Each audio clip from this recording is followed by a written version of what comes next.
તારીખ 30 નવેમ્બરથી તારીખ 6 ડિસેમ્બર દરમિયાન ગુજરાત વિશ્વકોશ ખાતે વિશ્વ સંસ્કૃતિ પર્વ મહોત્સવ વિશ્વકોશની સ્થાપના અને 40 વર્ષની ઉજવણી નિમિત્તે યોજાશે। ગુજરાતની અસ્મિતા સંદર્ભન માટે વિશ્વકોશ કાર્યરત છે। ઓનલાઈન વિશ્વકોશના વિશ્વના મહિને 3.5 લાખ લોકો ઉપયોગ કરે છે, જેમાં ગુજરાતી ભાષામાં 170 વિષય 24,000થી વધુ લખાણ ઉપલબ્ધ કરવામાં આવ્યા છે। આ 7 દિવસમાં મહાપર્વમાં વક્તવ્ય, એવોર્ડ સેરેમની, ગીત સંગીત જેવા અનેકવિધ કાર્યક્રમો યોજવામાં આવશે। 30 નવેમ્બરે અમોલ પાલેકરના પુસ્તક વ્યૂ ફાઇન્ડર વિશે સંવાદ, 1 ડિસેમ્બરે અમર ભટ્ટ હિમાલી વ્યાસ નાયકના ગીતની પ્રસ્તુતિ, 2 ડિસેમ્બરે સાહિત્યકાર અશોક વાજપેયીજીનો હમારા સમય હમારા સાહિત્ય પર વ્યાખ્યાન, 3 ડિસેમ્બરે પીકે લગે રહો મુન્નાભાઈ ફિલ્મના વિચાર અને પટકથા લેખક અભિજીત જોશીનું વક્તવ્ય, 4 ડિસેમ્બરે સણસોરાની લોકભારતી યુનિવર્સિટીના ચાન્સેલર અરુણ દવેની જીવનશિલ્પી એવોર્ડ, 5 ડિસેમ્બરે માયા રેડિયો માય લાઈફ અંગે મકરંદ વાયકરનું વક્તવ્ય અને 6 ડિસેમ્બરે દીપ કમલ થિયેટર નાટક અનાહતની પ્રસ્તુતિ કરવામાં આવશે। ત્યારે આ કાર્યક્રમના સંદર્ભમાં શું કહી રહ્યા છે ત્યાં આવેલા લોકો, તેમને પણ સાંભળો। ભાષા, સાહિત્ય અને સંસ્કૃતિમાં અમૂલ્ય પ્રદાન કરનાર અને ગુજરાતની અસ્મિતાને ઉજાગર કરનાર એવી ગુજરાત વિશ્વકોશ ટ્રસ્ટ સંસ્થા 40 વર્ષ પૂર્ણ કરે છે।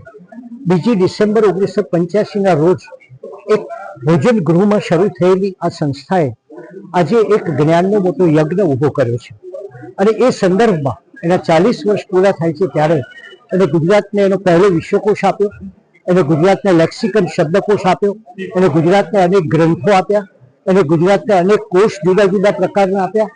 આ સંસ્થા જેને આજ સુધી અવિરત ગુજરાતી ભાષા, સાહિત્ય, સંસ્કૃતિને ઉજાગર કરવાનો પ્રયત્ન કર્યો છે, એ 40 વર્ષની એની ઉજવણી સમયે અમે એક જુદી જુદી વ્યક્તિઓને બોલાવ્યા છે।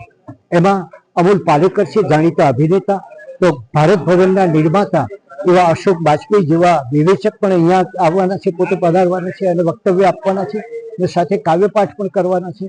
ગુજરાતના એક ઉત્તમ સ્વરકાર અમર ભટ્ટ એ ગુજરાતી સાહિત્યની અમર કૃતિઓને પોતે પ્રસ્તુત કરશે। એ ઉપરાંત એક એવોર્ડ આપવામાં આવશે જેને જીવનભર શિક્ષણ દ્વારા પરિવર્તનનું કામ કર્યું છે એવા અરુણભાઈ દવેને એક એવોર્ડ આપવામાં આવશે। એક રેડિયો વિશે એક સુંદર કાર્યક્રમ, એક સુંદર ડોક્યુમેન્ટરી 35 દેશોમાં પ્રસિદ્ધ થયેલી, એ આપણને રેડિયો વિશેની એક કોમેન્ટ્રી આપશે। અને છેલ્લે એક નાટક જે મહાભારત પર આધારિત છે, કુંતીના પાત્ર પર આધારિત છે, કમલ જોશી પાસે દિગ્દર્શિત છે અને મૂળે મેં લખેલી નવલકથા અનાહતા ઉપર આધારિત છે, એ નાટક પ્રસ્તુત થશે। વિશ્વકોશ આવા અનેક કાર્યક્રમો સતત કરતું રહે છે।